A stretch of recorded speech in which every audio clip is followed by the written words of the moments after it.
Hi, welcome to the Collectible Show. My name is Aaron LaPedis, and I'm your host tonight. I'd like to welcome my guest, Bill Vizas of Bill's Sports Collectible Store in Denver, Colorado. Bill, thank you for being on tonight. Oh, thanks for having me, Aaron. Would you feel that when you're collecting cards, is there any great books somebody could buy to learn a little bit more about collecting? Oh yeah, actually I've got one right here. It's called Beckett Price Guide number 23, which I guess since 1978 or 79 was the first one.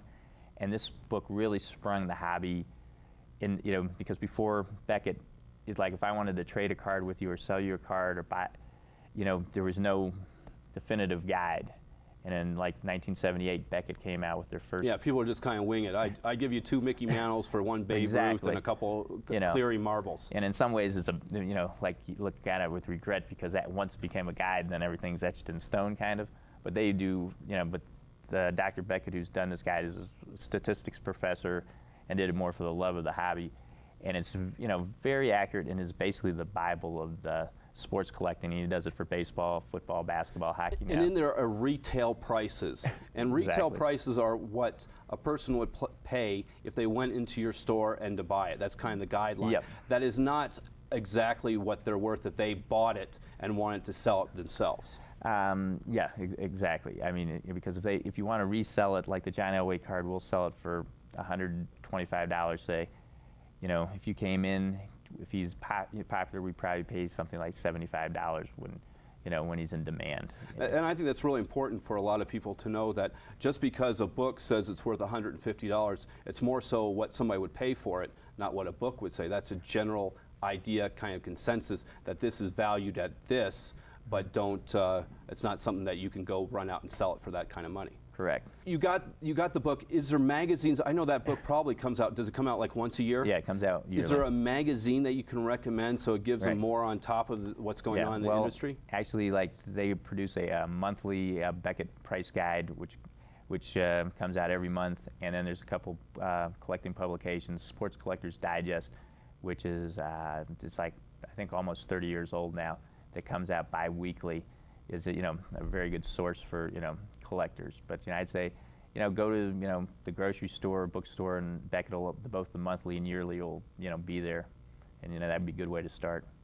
When you're looking for value on the internet and you kind of go with Beckett's price of say $100 for this John Elway card, what are you kind of looking when you buy it from an auction site or in a flea market? How much off the price? What's a good deal? Well, the good deal sometimes for one person is different than the other. But like, I mean, if you can get a card that's a high quality card for, like say, if it's a $100 card, and this, and you can get it for $50, I'd say that's a pretty good deal. But a lot of times when they say, near mint $100 card and then put a $50 price tag on it, it's because it already is a $50 card. So it's very key to make sure the grading. Right. There's a lot to know about collecting. It seems like probably the best idea is to get the book, research the cards you want to collect, and then you to be more prepared. Buy the magazine, maybe get a subscription, and go to some of the shows, and just probably not hop on eBay and see what you can get so quickly. Right. Yeah, I'd say like step in, like get a little feel for what is out there. There's there's just a myriad of cards, and decide what you want to collect. Because there's so many. Like if you're a Todd Helton fan, say you can buy 100 different cards of them this year. Or you're a New York Yankees fan, there's lots of different sets of cards with those guys. Right. What would be the greatest places when you started collecting that you can give as a tip of collecting cards? Are there big sports card shows that go around the U.S.? Yeah, there's a few. There's like a National Sports Collectors Convention that's held yearly, and it changes cities every year. Last year was in Los Angeles. This year will be in Cleveland.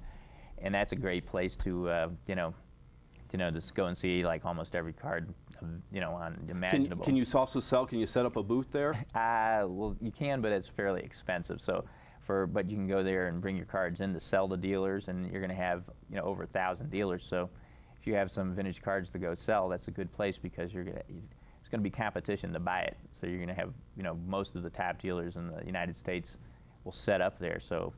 If you've got, a box of 1950s or 1930s baseball cards, you'll be able to hit 50 or 100 people that'll pay you, cash right on the spot for your. If I few go bucks. into the show, is it okay that I dicker with you on a price, meaning that if you ask for $100, can I offer you $90, or is that rude? No, that's just part of the business. Yeah, I mean, it's kind of expected in the card market, I guess. And when you buy it from those shows, what to be aware of? Looking on both sides, dog ears, how it was taken care of. Was anything else? Well, I'd always say, like, a lot of times, like, people put things in like screw-down holders and stuff, and when you put it in a hard, rigid holder, a lot of times you can't see like slight creases and things like that. Is it okay to ask, can you take it out of the holder? Yeah, I mean, if it's a $5 card, it's no big deal. But if you're buying a $500 card, I'd say, yeah, could you please take that out of the holder for me so I can get a closer look at it, I want to thank my guest, Bill Vizas from Bill's Sports Collectible, and I want to thank you for tuning on in. I'm Aaron LaPedis, and remember, one person's trash is another person's treasure, so keep collecting and have a great night.